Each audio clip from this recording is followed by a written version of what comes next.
अरे ठंडे ठंडे पानी से नहाना चाहिए। अरे ठंडे ठंडे पानी से, और इस गर्मी में तो जरूर। अरे ठंडे ठंडे पानी से नहाना चाहिए। गाना आए या ना आए, गाना चाहिए। अरे गाना आए या ना आए, गाना और नहाना दोनों काम करने चाहिए। और ऐसी गर्मी में तो कम से कम 2 बार नहाना चाहिए। और आजकल तो लोग इन्फेक्शन के कारण कई कई बार दिन में नहा लेते हैं। बाहर गए आए नहाए, बाहर गए आए नहाए। तो दोस्तों, मैंने भी सोचा कि क्यों ना अपनी इस क्लास के अंदर मैं आज का एक टॉपिक उठाऊं। अरे ठंडे ठंडे पानी से नहाना। तो दोस्तों, आज की इस क्लास का टॉपिक है नहाना। हमारे चैनल और अंग्रेजी में कहते हैं कि मैं आपका स्वागत है। मैं निखिल सबलानिया। इससे पहले हमने 3 क्लास करी है। एक थी शब्द ब्रेक पर, एक थी शब्द हाउ पर, और एक क्लास हुई है शब्द कैच पर। और आज हमारी जो चौथी क्लास है ये है शब्द बात पर। तो चलिए मैं शुरू करता हूँ। लंबी चले क्लास तो सॉरी, लेकिन क्या करूँ, इतना कुछ है बताने को, कहने को, और सिर्फ क्लास करने का फ़ायदा क्या है। अगर मैंने एक क्लास बनाई, उसमें मैंने आपसे वार्तालाप किया, और अगर मुझे मज़ा नहीं आया और अगर आपको मज़ा नहीं आया, तो फिर क्लास में बैठने का क्या फ़ायदा, क्यों। तो चलो सबसे पहले मैं आपको बताता हूँ कि मैंने ये क्यों सोचा कि मैं नहाने को लेकर इंग्लिश में क्लास बनाऊँ। दोस्तों, नहाने का शब्द इंग्लिश में आता है बाथ। स्पेलिंग होती है BATH, बाथ।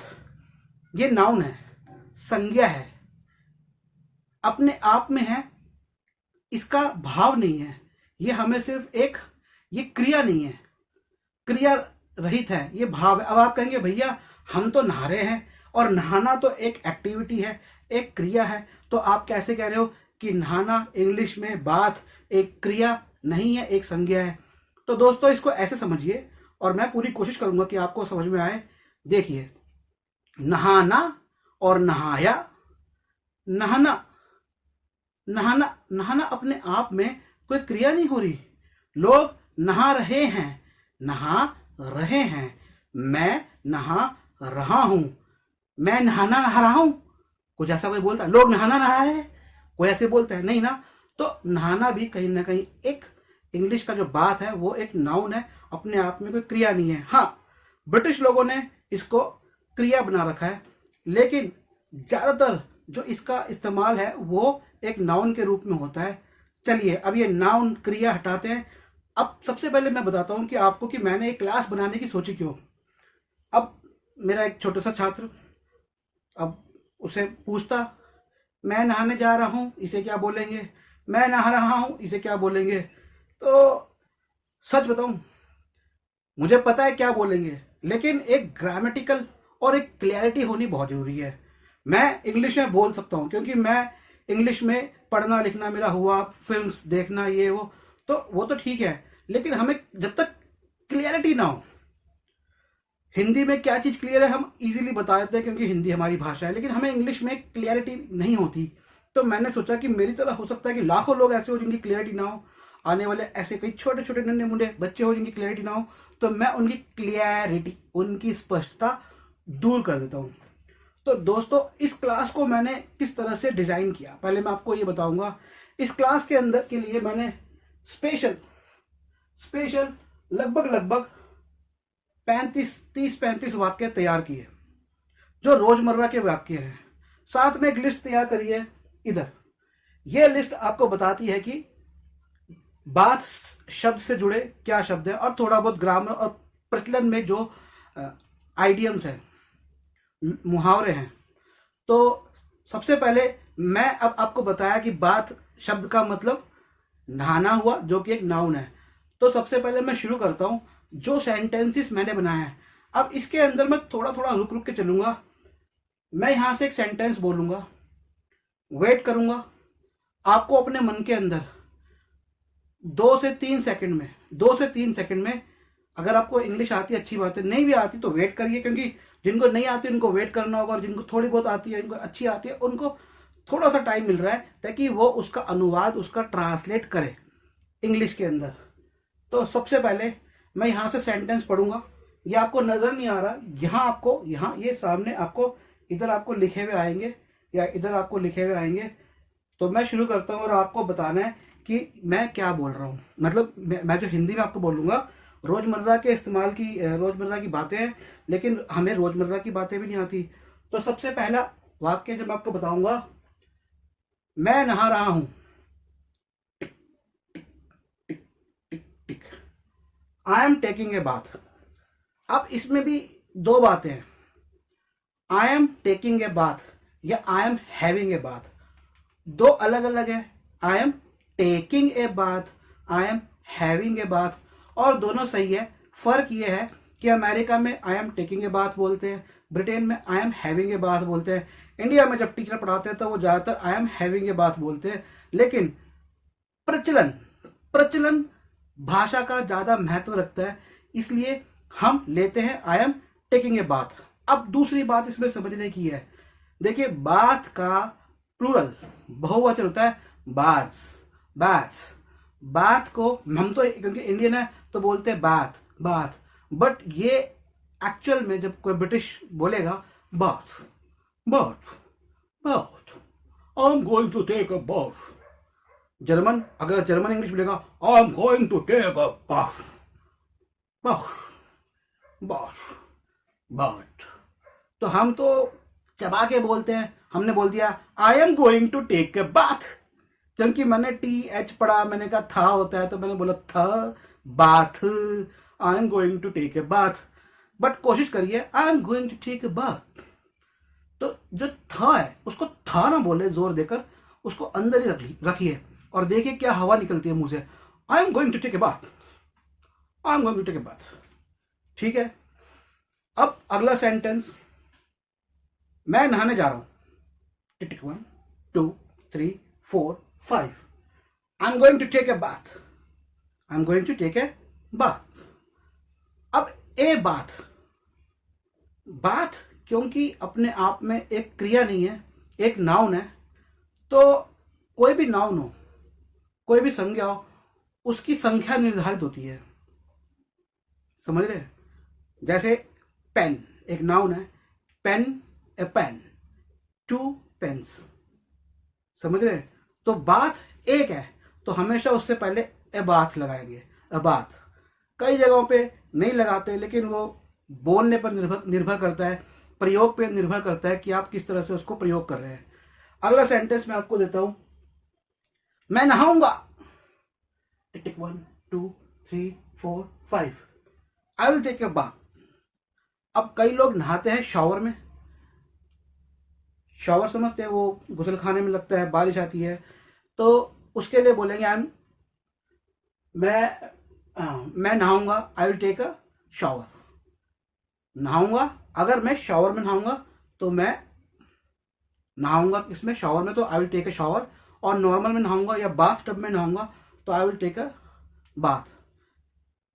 अब आते हैं तीसरे सेंटेंस पे, लेकिन इससे पहले मैं आपको एक चीज बताना चाहूंगा, जो बाथ टब होता है नहाने वाला, बहुत बड़ा होता है, बचपन से हम देख रहे हैं। हम इंडियंस के तो नसीब में अभी तक आया नहीं है, वो बहुत कम इंडियंस के नसीब में। तो एक लंबा सा बाथ टब होता है। तो एक बार मैं होटल ताज में गया, मुझे मौका मिला, एक स्क्रिप्ट राइटिंग का था, और वहाँ पे एक बड़ा सुंदर सा बाथ टब था, और मैं आराम से उसमें, क्लासेस वगैरह होती थी और जो भी हमारा सेशन था, आके आराम से उसमें रिलैक्स होता था। बाद में लगा यार इसमें पानी बहुत वेस्ट होता है, तो खैर पानी बचाना भी जरूरी है, लेकिन थोड़ा आराम भी जरूरी है। तो जो बाथ टब होता है, वैसे तो हम उसको बोलते हैं बाथ टब, लेकिन उसको खाली बाथ भी बोल देते हैं, समझ गए?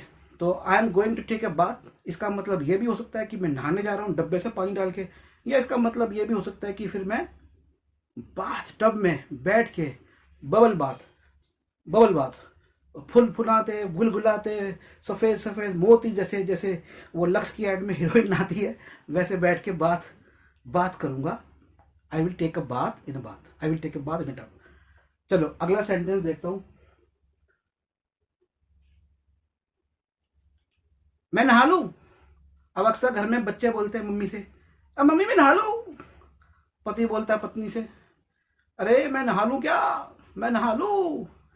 तो करिए, इसको ट्रांसलेट करिए। तो इसको बोलेंगे could I take a bath. अब कुड, कैन की पास्ट फॉर्म है, COULD, कुड।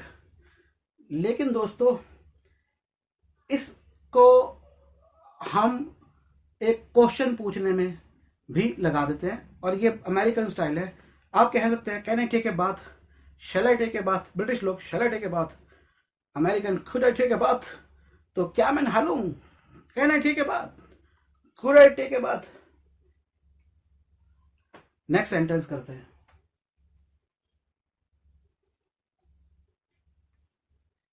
क्या वह नहा ले। अब ये क्या वह नहा ले, कोई लड़का भी हो सकता है, कोई लड़की भी हो सकती है। तो वह नहा ले, क्वेश्चन आपने पूछा, घर में है, पापा जी ने बोला अपने बेटे के लिए, बीवी से पूछा, अरे वह नहा ले क्या, अरे नहा लेगा क्या, अरे नहा ले। तो आप इंग्लिश में कैसे बोलेंगे, करिए, इसको ट्रांसलेट करिए। Can you take bath, could you take bath, should you take bath. कैसे भी बोल सकते हैं, should you take a bath, a जरूर लगाइएगा बात से पहले। Can you take a, could you take a bath, क्या वह नहा ले, can you bath, can you take a bath. अब अगला सेंटेंस लेते हैं, सिंपल सेंटेंस है, मैं नहाई, मैं नहाया। अरे तुम नहा लिए, मैं नहाई, बहुत मजा आया। आहा गर्मी में, I took a bath in the hot summer of 45 degree Celsius, I enjoyed it. तो मैं नहाई, मैं नहाया, आई टुक ए बाथ। आई, मैं, टुक, टेक का पास्ट टेंस हो गया, टुक ए बाथ। ए बाथ याद कर लो, आई टुक ए बाथ।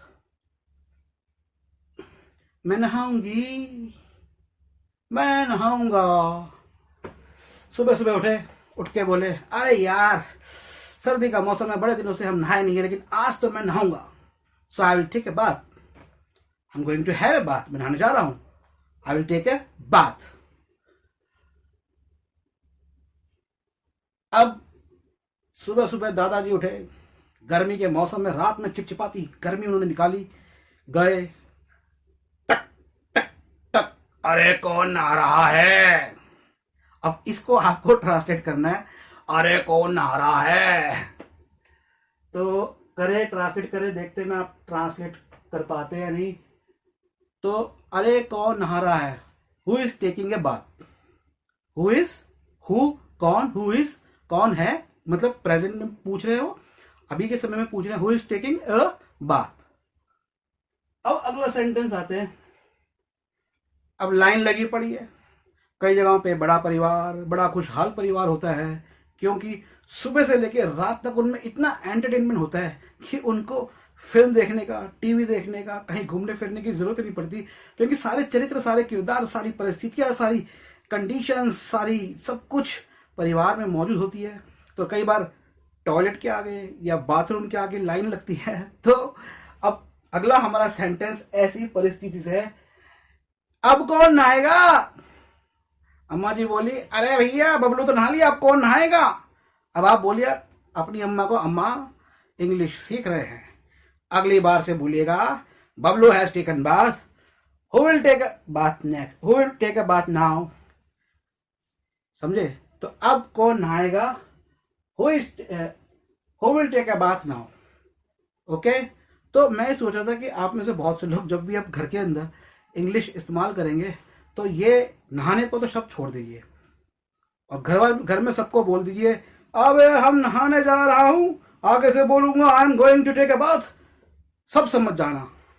और कोई मत कहना मुझसे, अबे नहाने जा रहा है क्या तू, are you going to take a bath daddy, ask me like this, are you going to take a bath, क्या तुम नहाने जा रहे हो, are you going to take a bath. और जब मैं नहाने जा रहा हूं तो मैं हमेशा बोल देगा, I am going to take a bath, I am going to take a bath in this hot summer, oh I feel I should take a bath. तो कोशिश करो, शब्द को अगर प्रयोग में नहीं लाओगे, अगर उसे यूसेज में नहीं लाओगे, तो कभी भी वो बोली आपकी जबान पर नहीं बैठ पाएगी। मेरे एक मित्र हैं जापान में, और आप यकीन नहीं करेंगे, उन्होंने कोई शिक्षा, स्कूली शिक्षा नहीं ली।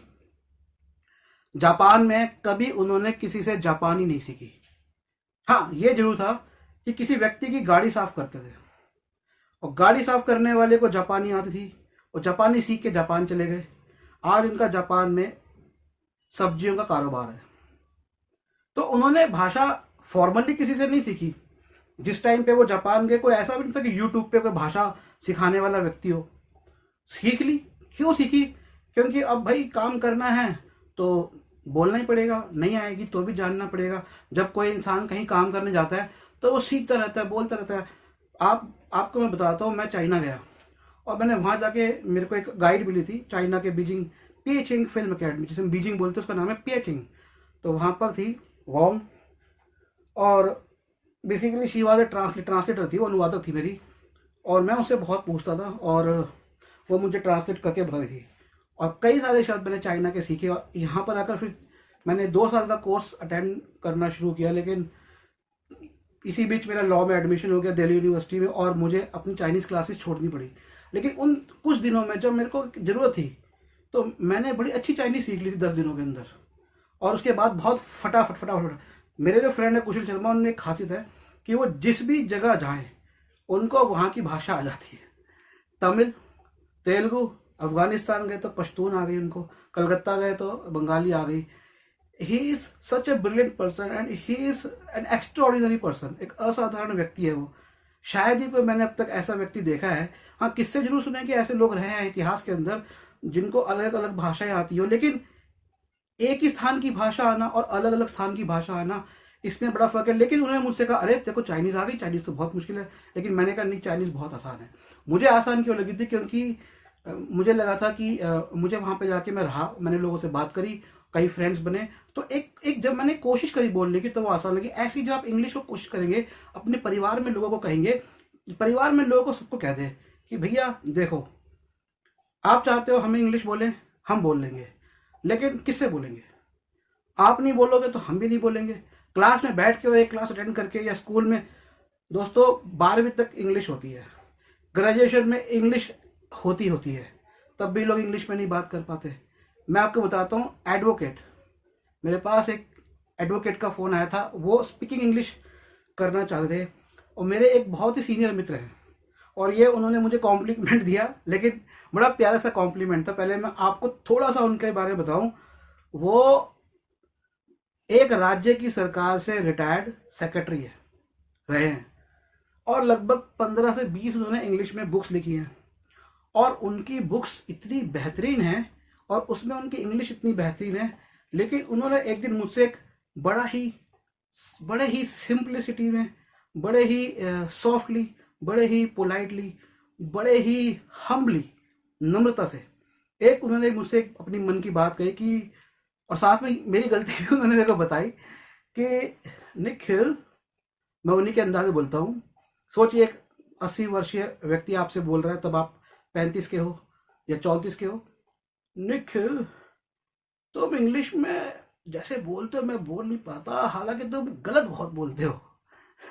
तो ये मेरे लिए कॉम्प्लीमेंट भी था, और हाँ, ये मुझे मेरी गलती भी बता रहा था कि मुझे अपनी ग्रामर पे भी काम करना है, लेकिन एक कॉम्प्लीमेंट था। ऐसे जब आप बोलेंगे, आपके परिवार में बोलेंगे लोग, तो कॉम्प्लीमेंट मिलेगा। कॉम्प्लीमेंट किससे? सबसे पहले कॉम्प्लीमेंट अपने मन से मिलता है, फिर किसी और से भी मिलेगा। अभी बच्चा मैंने जो आपको दिखाया था, मेरा भांजा है, तो मैं उसको सिखा रहा हूँ, तो वो अब सबसे घर में कहता है speak in English, speak in English. पहले बोला था स्पीक इंग्लिश, स्पीक इंग्लिश, फिर मैंने सुधारा, नहीं, बोलो स्पीक इन इंग्लिश। अब कोई भी उससे नानी से ही बात करे, दादी से ही बात करके क्या, speak in English, speak in English. और इनफैक्ट मैं भी उसके सामने अगर हिंदी में बात करता हूँ, कहता है speak in English, speak in English. उसने अपने मन में ये बात डाल ली है, छोटे 5 साल के बच्चे ने। आपको ये बात डालनी है। अगला सेंटेंस हम करते हैं।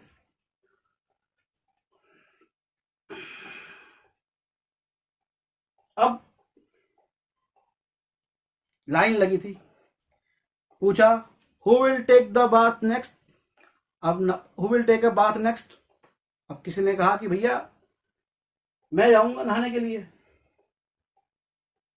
मैं नहाने जाऊं, किसी ने पूछा आपसे मैं नहाने जाऊं, तो उसने कहा, इंग्लिश में आप बोलेंगे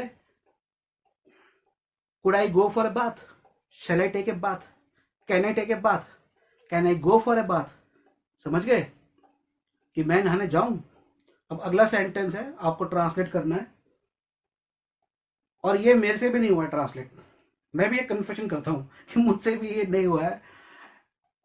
प्रॉब्लम क्या होती है, देखिए हर स्थान में हर शब्दों का बोलने का एक तरीका होता है।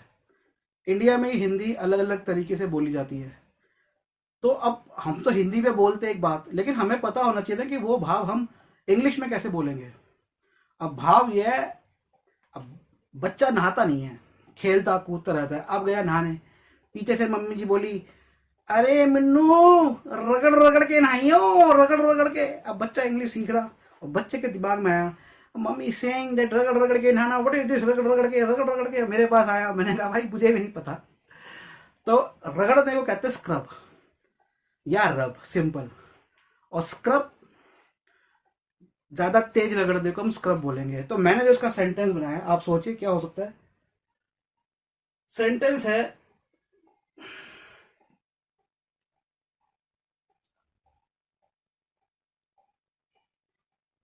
Have a good bath with scrub, have a good scrub with bath, have a good bath with रब। तो मैं अगर बोलूंगा, अगर बच्चा गया और मेरे को बोलना है Tony have a good bath with scrub, रगड़ रगड़ के नहाना, एग्जैक्ट हम उसको ट्रांसलेट नहीं कर सकते। हाँ, अपने हिसाब से सिंप्लीफाइड करके बोलना, डिफिकल्ट करके नहीं बोलना उसे। अगला सेंटेंस है, सोचिए, वह रोज रात को नहाती है। गर्मी का मौसम है, नहाना पड़ेगा। अब रोज रात को नहाती है या वह रोज रात को नहाता है, तो लड़की के लिए हो गया शी और लड़के के लिए हो गया ही। तो ही या she takes bath every night. Every night मतलब रोज रात को, तो she takes a bath every night. अब सामने आए, सामने मुन्नी आई, छोटी सी मुन्नी खेल के आई गार्डन में। अब मैंने देखा, अब मैंने कहा अरे भैया इसे नहला दो, give her a bath, give her A bath. और मुन्नू आया, गिव हिम ए बाथ। तो लड़की के लिए हर लगता है, लड़के के लिए हिम, तो गिव हर ए बाथ और गिव हर ए बाथ। अब कुछ पुराने sentence, give her a bath, give a good scrub, मतलब अच्छे से रगड़ना, गिव ए गुड स्क्रब। अब मैं एक दिन आया और मैंने बोला अरे भैया मुझे नहला दो, तो मुझे नहला दो, बच्चा, मैं तो खैर बड़ा हूं, बच्चा बोला मुझे नहला दो, तो क्या बच्चा कैसे बोलेगा, give me bath, give me ए बाथ। अब देखिए हम बोलते हैं, हमने इंग्लिश में पढ़ा है GIVE गिव, तो हम इंडियंस बोलते हैं give me a bath, give me a bath. मैंने अपनी क्लास जब ली थी, तो मैंने जो अमेरिकन स्टाइल जब बच्चों को पढ़ाया और जो लेटेस्ट स्टाइल है, तो हम जैसे इंडियन सीखते हैं what is your name, my name is Shyam Kumar Sharma, my name is Ram Kumar Verma. तो ये जो माय नेम इज है ना, इसको रफा दफा कर दीजिए, आई एम कहिए। जैसे मैं बोलूंगा आई एम निखिल सबलानिया, समझ रहे। ऐसे ही जो मैंने आपको अभी सेंटेंस बनाया, बताया आपको,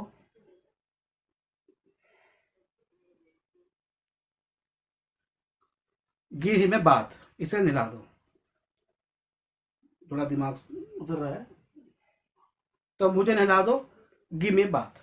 तो गिव मैं आपको बता रहा था, तो गिव ऐसे नहीं बोलना, गिव मी ऐसे नहीं बोलना, गिव मी ए बात, गिव मी, गिव वो गायब, give me, give me, give me बात, गिव मी बात, बाथ, बाथरी, बात, बात, गिव मी ए बात, give me a bath, can I take a bath. ऐसा जब बोलोगे तो अंग्रेज बड़ा मजाक उड़ाते हैं। चाइनीज लोग एक्सेंट बहुत सीखते हैं, बेशक अपने देश में वो बोलते हैं वाह शू शाम, मैं तुम्हारे शाम मैं शुमा बट जब वो इंग्लिश बोलते हैं, हेलो सली, हाउ आर डूइंग, आपको मैं बताता हूँ बहुत सारे इंग्लिश के लर्निंग के प्रोग्राम चाइनीज लोग बना रहे हैं, बहुत अच्छे बनाते हैं। चलिए आगे मैं आपको बताता हूँ। अब नहाने का समय हो गया है। सुबह उठे, चाय पी, हगू है, अब नहाने का समय हो गया है। तो फिर या फिर सिंपल बोलेंगे नहाने का समय हो गया है। तो इसका होगा आपका एक ही होगा आपका। अब समय की जब बात करते हैं तो समय में लगाते हैं इट। अब है, नहाने का समय अब है, तो it's a time for a bath, it's a time for a bath, it's a time for a bath, it's a time for a bath. Okay, मुझे नहाना चाहिए। अब मैं आया, धूल मट्टी में कहीं गया था, अब आके मैंने बोला अरे भैया मुझे तो नहाना चाहिए। तो इसको कैसे बोलेंगे आप इंग्लिश में? I need a bath, I need a bath. इसका मतलब ये भी हुआ कि हाँ, कि मुझे नहाने की जरूरत है, आई नीड ए बाथ। अब इसको ऐसे नहीं बोलना आई नीड ए बाथ ना, I need a bath, I need a bath. अब इन सेंटेंस, अभी तक मैंने आपको 19-20 सेंटेंस बताए।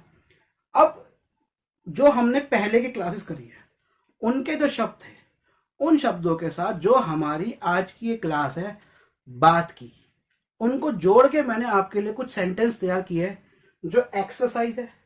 मैं यहाँ खड़ा हो जाऊंगा, छुपा के रखूंगा, शायद आप पढ़ ना लें, और आपसे पूछता हूँ कि आप इनको ट्रांसलेट करिए। यार देख भी लेंगे तो कोई फर्क नहीं पड़ता, अल्टीमेटली हमारा काम सीखने का है। तो मैं शुरू करता हूँ। तो पहले के पहले बता दूं कि अगर आपने पहले के वीडियोस नहीं देखे तो हमारे चैनल पर पहले के बड़े ही पकाऊ, सकाऊ, थकाऊ, बोरिंग से वीडियो हैं मेरे द्वारा बनाए हुए। How, how, catch, break, in 3 words के अलग अलग इस्तेमालों पर उनको आप जरूर देखें। तो अब इनको मिला के बताता हूं कि क्या मैंने सेंटेंस बनाए। पहले मैं आपको बताऊंगा, आपको गैस करना है, और हम एक KBC कौन बनेगा, KEC कौन बनेगा इंग्लिश पति खेलते हैं, जिसमें आपका रिवॉर्ड यही है कि आपने सेंटेंस बना दिया। इससे ज़्यादा तो कोई रिवॉर्ड नहीं है। तो चलिए KEC खेलते हैं। तो आपका प्रश्न शुरू होता है अब।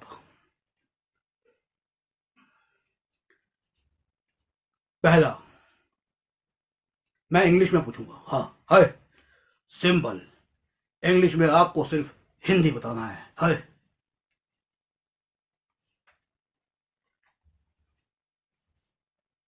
How to take a bath, how to take a bath, how to, मैंने अपनी कल वाली क्लास में बताया था। हाउ टू, कैच वाली क्लास में बताया था हाउ, क्योंकि हाउ रह गया था, हाउ वाली क्लास में बता रहा। तो हाउ टू क्या होता है? How to take a bath. आपका टाइम शुरू होता है अब। टिक टिक 1 2 3 4, लंबा समय नहीं है, मैं आपको बताता हूँ। How to take a bath, इसका मतलब है कैसे नहाते हैं। सिंपल है, how to take a bath. अब आप how to take a bath कहाँ यूज करेंगे? फॉर एग्जाम्पल, आप एक ऐसी जगह गए, जैसे कई जगहों पर स्पेशल पुराने ज़माने के बाथ टब्स होते हैं, जैसे टर्किश बाथ होता है, हमाम में होता है। तो आपको नहीं पता कि वहाँ जाके कैसे नहाना है, तो आप पूछ सकते हैं ना किसी से कि how to take a bath. ठीक है, अब अगला क्वेश्चन शुरू होता है। ये एक ही अगर मैं आवाज़ निकालूंगा तो शायद बोर हो जाएगी। मैं अगली आवाज़ निकालता हूँ, और इस मिमिक्री के साथ भी आप इस क्लास को मजा लीजिए। तो किसकी आवाज़ निकालूं? Uh, Anil Kapoor is a very good actor. आया, how can I take a bath. तो how can I take a bath, इसका मतलब क्या हुआ? आया, आपका टाइम शुरू होता है अब। लाइफ लाइन को इस्तेमाल करना चाहेंगे क्या आप? How to take a bath, how can I take a bath, question था, सेंटेंस था how can I take a bath, कि मैं कैसे नहाऊं। तो पहला था how to take a bath, और ये दूसरा है हाउ कैन आई, कि मैं कैसे नहा सकता हूं। ठीक है, तीसरा सेंटेंस है, शक्ति कपूर की आवाज में करते हैं। अच्छा, इससे पहले मैं आपको एक बात बता दूं कि बात जो शब्द है, वो बात शब्द नहाने के लिए तो है, लेकिन जो टब होता है नहाने का, हम उसे भी कई बार बात बोलते हैं। तो जरूरी नहीं है कि आप जब कह रहे हैं कि I am going to bath, इसका मतलब कि सिर्फ आप नहाने जा रहे हैं। इसका मतलब ये भी होता है कि आप बाथ इन टब में, बाथ टब में, बाथ इन टब में, बाथ टब में नहाने जा रहे हैं। तो ये बाथ टब वाला ही अब सेंटेंस है। सिंपल है, द बाथ ब्रोक। अब नहाना तो ब्रेक नहीं होगा, तो मैं कौन से बात की बात कर रहा हूं? ओ सॉरी, शक्ति कपूर का था, आइला आइला द बाथ ब्रोक आऊ। तो ये आपको बताना है, द बाथ ब्रोक मतलब जो बाथ टब था वो ब्रोक, ब्रेक का पास्ट ब्रोक, बाथ टब टूट गया। ठीक है, अगला करते हैं।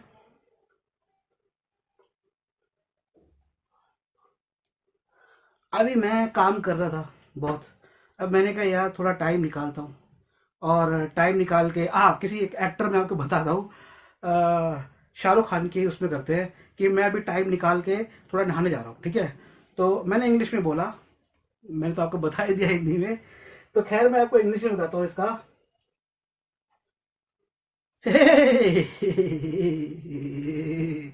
I will take a break for a bath. I will take a break for a bath. Hey, I will take a break for a bath. तो मैं, आपका टाइम शुरू होता है अब के ई सी में को। तो I will take a break for a bath. तो मैं थोड़ा सा अंतराल, थोड़ी सी छुट्टी लूंगा बात के लिए। तो हमारे पहला वाला वर्ड कौन सा था? ब्रेक। तो ब्रेक एक टूटना भी मतलब होता है, और ब्रेक का मतलब छुट्टी लेना, अंतराल लेना, थोड़ा सा टाइम ऑफ लेना, टाइम उस एक्टिविटी से हटना। अगला करते हैं। अभी मेरे को तो एक्टर्स याद नहीं आ रहे, हम क्लास करते हैं।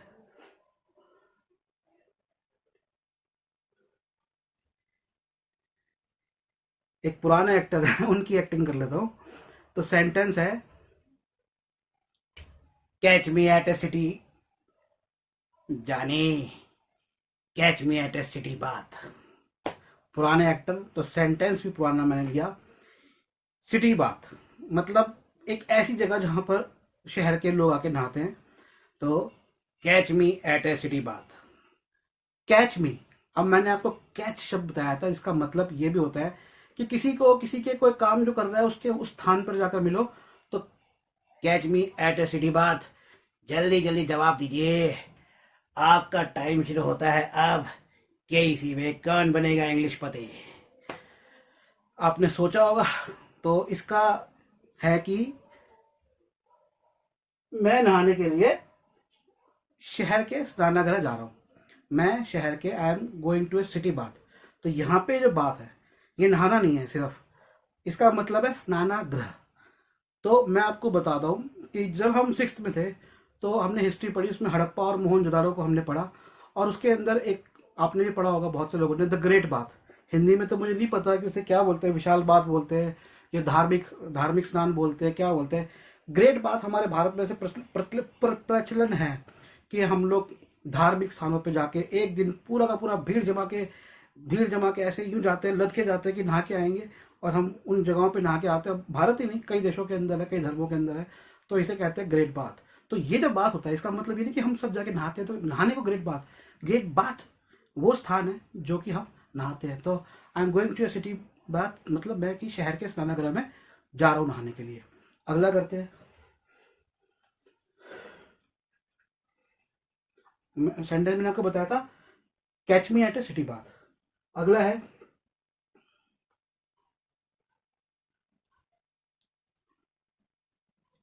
Take a bath so that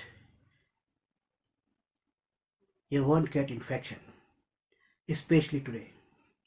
specially today हटाते हैं। Now answer, mister Dilip Kumar is asking you, take a bath every day so that you won't get infection। So take a bath every day so that you won't get infection, मतलब take a bath, नहाओ every day, रोज, so that, ताकि तुम्हें won't get infection, will not gate infection, won't get infection, infection ना लगे, संक्रमण ना लगे। अगला सेंटेंस करते हैं। इस बोरिंग सीरीज के अंदर ये और दो तीन सेंटेंस और है, फिर बाकी कुछ थोड़ा बहुत है।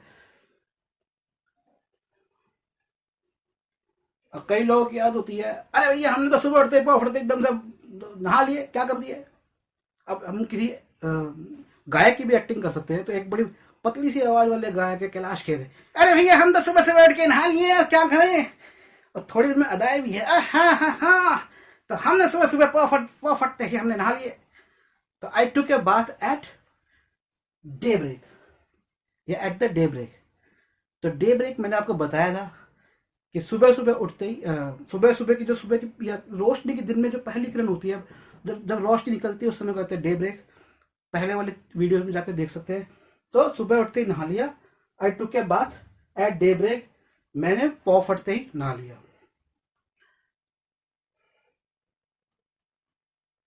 अब अगला सेंटेंस है, इसके अंदर भी मैं जब बात बोलूंगा तो इसका मतलब आप बात तभी समझिएगा।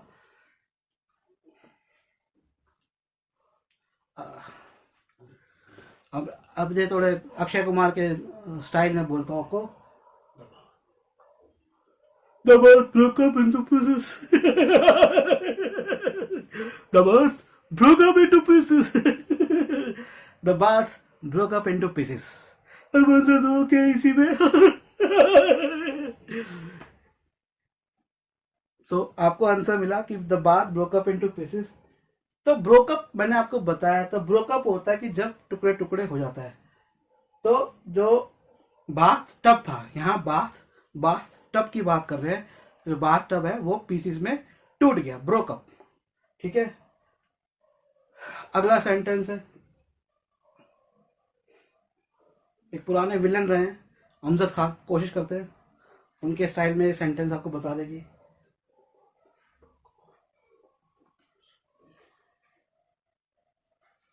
The bathtub, the bath broke off by her weight, by her body's weight. The bath broke off by her body's weight. तो द बाथ मतलब द बाथ। तो अब इसका आंसर कौन देगा रे कालिया? अरे गोरा तुझे आया क्या? कितने आंसर है तेरे दिमाग में?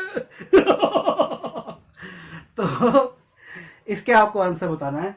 The bath broke off by her body's force, basically broke of, BROKE broke of मैंने आपको बताया था, होता है जब कुछ फोर्स लगने से कोई चीज टूट जाती है। तो एक औरत, एक वेट ज्यादा था उसका, टब में बैठी और उसके फोर्स, जो उसका वेट का फोर्स लगा, उससे वो टूट गया।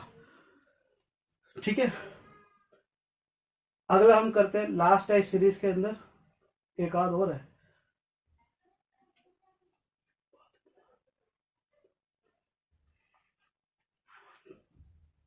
अब कई लोग होते हैं कि हमेशा उनको उल्टे काम करने की आदत होती है। अब कई लोग क्या कहते हैं, भैया अपने बच्चों को सर्दी में रात में नहलाते हैं, और जब गर्मी में रात में नहलाने की आई तो कहते हैं नहीं नहीं नहीं नहीं नहीं नहीं नहीं, गर्मी में नहीं, रात में ही नहाते, सर्दी लग जाएगी। और सर्दी में नहलाते, नहीं नहीं नहीं, सर्दी में नहलाओ, सुबह नहलाओगे तो सर्दी लग जाएगी। तो ऐसा कुछ काम करते हैं लोग। तो अब कई लोग क्या आता है कि वो, अब मैं सेंटेंस बोलूंगा ये उन लोगों से संबंधित है, अभी एक्टर दिमाग में नहीं आ रहा है कि किसका बोलूं। चलिए एक पुराने देवानंद एक्टर का करते हैं।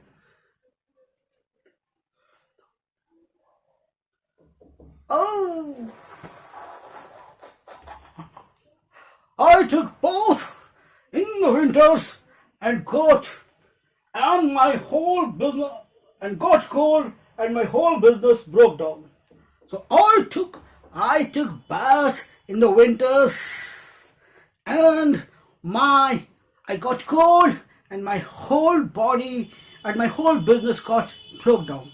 तो I took bath in the winters, मैंने सर्दी में नहाया, आई गॉट कोल्ड, मुझे सर्दी लगी, and my whole business broke down या गॉट ब्रोक डाउन। तो ये ब्रोक डाउन हुआ, क्या हुआ उसको बिजनेस में लॉस हो गया। तो यहां पर मैंने आपको इसका मीनिंग भी बता दिया। अब अगला करते हैं ब्रेक डाउन, ठीक है। अब ये सिंपल कर लेते हैं, एक दो सेंटेंस है। ब्रेक डाउन है this bath into small pieces, break this bath into small pieces. Bath tub है, break this bath into small pieces, इस बाथ टब को छोटे छोटे टुकड़ों में कर दो। How to break in the market, अब ये how to break in the market, how to break in the bath market. अब मैंने कहा how to break in the bath market, देखिए मैंने क्या बोला, हाउ टू ब्रेक।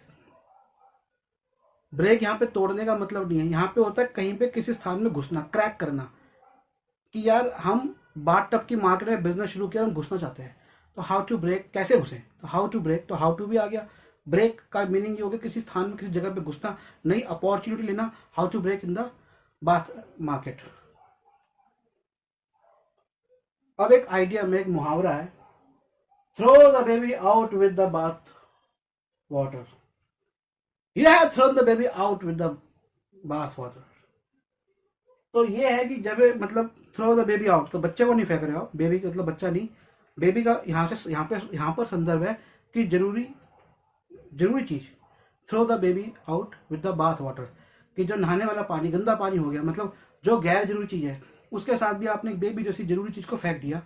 तो ये इस आइडियम का मतलब होता है, जैसे आप सामान फेंक रहे थे कूड़े में, आपकी बीवी आई और देखा कि भैया वो पेन जो आपको डेट पे दिया था वो फेंक दिया, you are throwing the baby out with the bath water. तो उसने मुझसे बोला यू आर थ्रोइंग, उसने पेन उठाया है, देखा you are throwing the baby out with the bath water, कि आप जो है ना ये जरूरी जो पेन है इसको कूड़े में फेंक रहे हो, कूड़े के साथ। तो ये इसका मीनिंग होता है। अब एक अमेरिकन है, अनौपचारिक तरीके से हम बोलते हैं, इनफॉर्मल तरीके से, टेक अ बाथ, जब कभी आपको आर्थिक नुकसान होता है। जैसे this movie was a flop on theatre but it didn't take a bath due to online release. This movie was a failure, this movie was a flop on the theater, मतलब theatre का release हुई, जब theatre में film release हुई, this movie was a flop on the theatre but it didn't take bath, मतलब पर फिर भी उसने आर्थिक नुकसान नहीं किया ड्यू टू ऑनलाइन रिलीज, क्योंकि वो ऑनलाइन रिलीज पे पैसे कमा ली। जैसे अभी एक फिल्म आ रही है जो कि हो सकता है कि थिएटर रिलीज पे पैसे नहीं कमाती, लेकिन वो अभी ऑनलाइन में उसको अच्छा मिल गया, शायद उसको हॉटस्टार ने खरीदा है। अब एक एन अर्ली बाथ, ये सिर्फ ऑस्ट्रेलिया और यूके के अंदर आप बोलते हैं इसको, और जगहों पे यूज नहीं होता।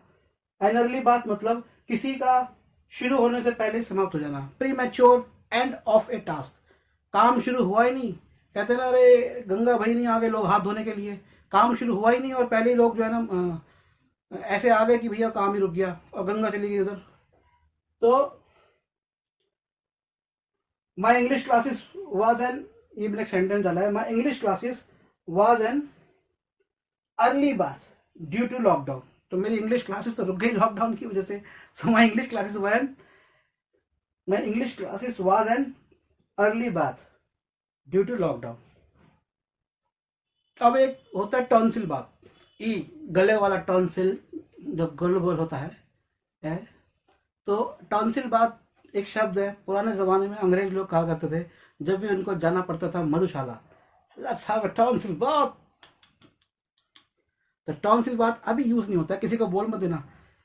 अब मैं आपको एक चीज और बताने वाला था, मेरे एक मित्र हैं, नाम मैंने उनका ले दिया लेकिन आगे उनकी एक बात बताऊंगा। एक और मित्र है और मेरे मित्र की इंग्लिश बहुत अच्छी है। तो हम लोग जब फिल्म इंस्टीट्यूट में पढ़ते थे तो वो मुझसे, वो वहाँ पर हम लोग की रैगिंग का टाइम था उस समय। अब मेरी तो उस समय इतनी अच्छी थी नहीं, अब वो छांट छांट के डिक्शनरी से खोज खोज के उन्होंने पता नहीं कहाँ से ऐसे वर्ड यूज़ किए थे, याद किए थे। और साथ में एक दूसरे मित्र थे, वो इंग्लिश के अंदर जर्नलिस्ट रहे थे। अब वो मेरा मित्र, वो सीनियर थे हमसे 1 साल, रैगिंग ले रहे थे हमारी। अब मेरा मित्र जाता, अब वो उससे पूछते, hey you tell me this thing is I am using your tonsil bath. उन्होंने ऐसा शब्द यूज करते कि और सामने वाला जर्नलिस्ट भी सोचता है यार ये तो शब्द ऐसे है जो मैं सड़ी हुई रिपोर्ट में लिखता हूँ, जिसको बुढ़े अंग्रेज पढ़ते हैं या साउथ वाले वो लोग पढ़ते हैं जो तीन तीन चार चार जनरेशन से हैं। अब ये कहाँ से लाता है वर्ड? तो पूछता, तो ये बता, तू ये बता कि तू ये लाता कहाँ से है वर्ड, तू ये इस्तेमाल कहाँ करता है, तुझे इसके अलावा और कोई वर्ड नहीं पता क्या? तो आप भी ऐसे, जो मैंने आपको बताया ये टॉन्सिल बात, मतलब जा रहे हैं वो इस्तेमाल इतना नहीं करिएगा। हाँ, अगर आपको स्टोरी स्क्रिप्ट लिख रहे हैं 18th सेंचुरी 19 17th सेंचुरी की, तो उसके अंदर इसको इस्तेमाल करिए। अब एक ऐसा ही है। अच्छा, ये स्लैंग था, स्लैंग मतलब एक पर्टिकुलर एरिया में, तो पहले आपको ये पता होना चाहिए कि ये टॉन्सिल बात किस एरिया में इस्तेमाल होता है, उसके बाद ही आप उस संदर्भ में उसको लिखे। ऐसे एक है वर्टिकल बात, वर्टिकल बात भी एक संदर्भ में होता है किसी स्लैंग, स्लैंग मतलब जो या तो एक पर्टिकुलर समूह द्वारा या एक पर्टिकुलर क्षेत्र में बोले जाने वाले शब्द या फ्रेजेस होते हैं, उनको हम स्लैंग बोलते हैं। तो ऐसे ही एक है वर्टिकल बात, इसका मतलब है लंबे समय तक आप शावर में नहा रहे हैं और गाना गा रहे हैं, तो वर्टिकल बात। अब क्विकली बहुत छोटी छोटी चीजें हैं। नहाना तो हमने सीख लिया, बात आई होप इतना तो क्लियर हो गया कि जब भी आप जाएंगे I am going to take a bath, बात से पहले ए बात बोलेंगे। बात का पूरा बात बात बात होता है, लेकिन हम उसकी जरूरत ही नहीं पड़ती तो हम उस पर जाते भी नहीं। अब एक बता दूं, कई लोग BATHE कहेंगे भैया ये बैथ क्या है, ये बैथ बैथ ये बहुत पुराना शब्द है, अभी इस्तेमाल ही नहीं होता आपको। Bathe B I am going to bathe my face, I am going to wash my face. Bathe मतलब पानी से किसी शरीर के अंग को धोना, या तो ये होता है इसका मतलब बैथ का। कई लोग कहते हैं बैथिंग बैथिंग, जरूरत नहीं है। I am going for bathing, I am going for a bath. Bathing की जरूरत ही नहीं है, क्योंकि हम वो तो नाउन है, उसको ING लगाने की जरूरत ही नहीं है, क्रिया तो है नहीं वो। तो बैथ भूल जाओ। हाँ, अगर पुरानी इंग्लिश की स्टोरी लिख रहे हो, नॉवल लिख रहे हो पुराने ज़माने का, तो उसमें यूज़ करो।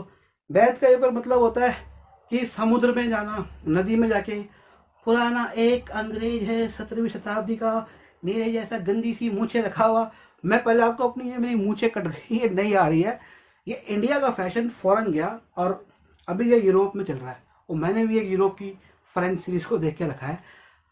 तो अभी पुराना से एक 17th सेंचुरी का अंग्रेज आया, I am going to take a bath in the summer heat of India, कि मैं इनटू द गंगास, गंगा में जाके वो गैंजेस गैंजेस गंगा में जाके वो नहाएगा, ऐसा बोलता है। तो वो छोड़ दो, ए बात सिंपल याद रखो। I am going to take a bath, who is going to take a bath, are you going to take a bath, when will she take a bath, when will he take a bath, can I take a bath, bath with a good scrub, bath with a bath properly, I'm going to bath in a tub। हटाओ उसको, tub को भी इस्तेमाल करो, I am going to bath. अच्छा, एक चीज मैं आपको बता दूं कि शायद मैं वहां पर मैं शायद वो चीज भूल गया, दिमाग में भी नहीं आ रही, इंपॉर्टेंट वो नहीं है। अब ये आते हैं कि जब हमने कर लिया, तो बैथ से जुड़े हुए जो शब्द है, जैसे गुसल खाने के बाहर जो मैट रखते हैं पाँव पोंछने के लिए, पोछा, उसे कहेंगे bath tub, bath mat, bath mat, यहाँ लिखा हुआ आएगा, आप देखिएगा। उसके बाद जो टोपी पहनते हैं ऐसे करके यूं बंद हो जाती है ऐसे ऐसे, उसे कहते हैं bath cap, bathing cap, bathing suit, bathing soap, suit माने जो ड्रेस पहनते हैं, या बाथिंग कॉस्ट्यूम, बाथिंग सोप, नहाने का जो सोप, सोप माने साबुन। अब जो बाथरूम, बाथरूम वो जगह जहां हम नहाते हैं, सिंपल है तो सबको पता ही है। अभी मेरे को पता लगा कि अमेरिकन लोग टॉयलेट को भी बाथरूम बोलते हैं, बट अवॉइड करिए, टॉयलेट को टॉयलेट बोलिए या लू बोलिए, बाथरूम ना बोले। सार्वजनिक जगहों पर लिखा होता है लेबोरेटरीज, वो लेबोरेटरीज या वॉशरूम लिखा होता है, रेस्ट रूम लिखा होता है, मेंस रूम लिखा होता है, विमेंस रूम लिखा होता है, ये सब टॉयलेट के नाम होते हैं। बाथरूम। अब मैंने एक वर्ड बनाया, ये वर्ड मेरे को मिला नहीं था, मैंने कहा हार्ड बाथ। अब हार्ड मतलब क्या हुआ, हार्ड बाथ मतलब बड़े अच्छे से बनाया, रगड़ रगड़ के नहाया, साबुन से, तेल से, हर एक चीज से, तो वो आपका हार्ड बाथ मैंने बनाया, ठीक है। बबल बाथ, झाग से नहाना, बबल बाथ, ये word already, phrase already exist करता है। हॉट बाथ भी एग्जिस्ट करता है। टर्किश बाथ, टर्किश बाथ भी, हॉट बाथ मतलब गर्म पानी में नहाना, टर्किश बाथ मतलब वो जो हमाम में बैठ के ऐसे सुंदर सा मसाज करवाते हुए नहाना, वो होगा आपका टर्किश बाथ। और बाथ ऑयल, नहाते समय अच्छा सा रगड़ रगड़ के जो तेल लगाते हैं, बाथ ऑयल। अब थोड़ा सा बात से जुड़ी हुई चीज़ है, टॉयलेट जहाँ पे आप नंबर 2 करने जाते हैं, नंबर 2 सोप साबुन, शैम्पू आपको पता है, तौलिए को टॉवल, जूना स्क्रब, या फिर जूने को एग्जैक्टली स्क्रब, रगड़ने को स्क्रब भी बोलेंगे या रब भी बोलेंगे, झाड़ू को ब्रूम, और एक वो लंबा सा एक पोचा होता है उसे कहते हैं mop, MOP, mop, MOP mop. और वैसे पोचे को बोलते हैं वाइपर, नॉर्मल। गलत हो जाऊं तो चेक कर लेना, छोटी छोटी चीजें हैं। ब्रश, टॉयलेट क्लीनर जिससे टॉयलेट साफ करते हैं, टॉयलेट क्लीनर, और स्क्रब रगड़ना। तो मुझे उम्मीद है कि ये क्लास आपको पसंद आई होगी। पहली क्लास से थोड़ी छोटी लेकिन फिर भी लंबी हो गई है, 50 मिनट की हो गई है। काफ़ी कोशिश करी मैंने कि मैं इस क्लास को एंटरटेनिंग बनाऊं। बात एक छोटा सा शब्द है, पता नहीं कितने लोग इसे देखना चाहेंगे, नहीं देखना चाहेंगे, लेकिन मुझे क्योंकि लगा कि रोजमर्रा का शब्द है, तो इस शब्द को बताना, इस शब्द के प्रयोग बताना, इस शब्द को कैसे इस्तेमाल करते हैं ये बताना, और इसकी क्लैरिटी करना, ये ज़्यादा इंपॉर्टेंट है। तो अगली क्लास से मिलेंगे। हमारे इस चैनल को शेयर करिए, हो सकता है कि बहुत लोगों के काम आ जाए। और इसे देखने के लिए और मेरा ये वाला भी पकाऊ सा वीडियो देखने के लिए बहुत बहुत शुक्रिया। Thank you very much. तो मैं जा रहा हूँ नहाने, ठंडे ठंडे पानी से नहाना चाहिए।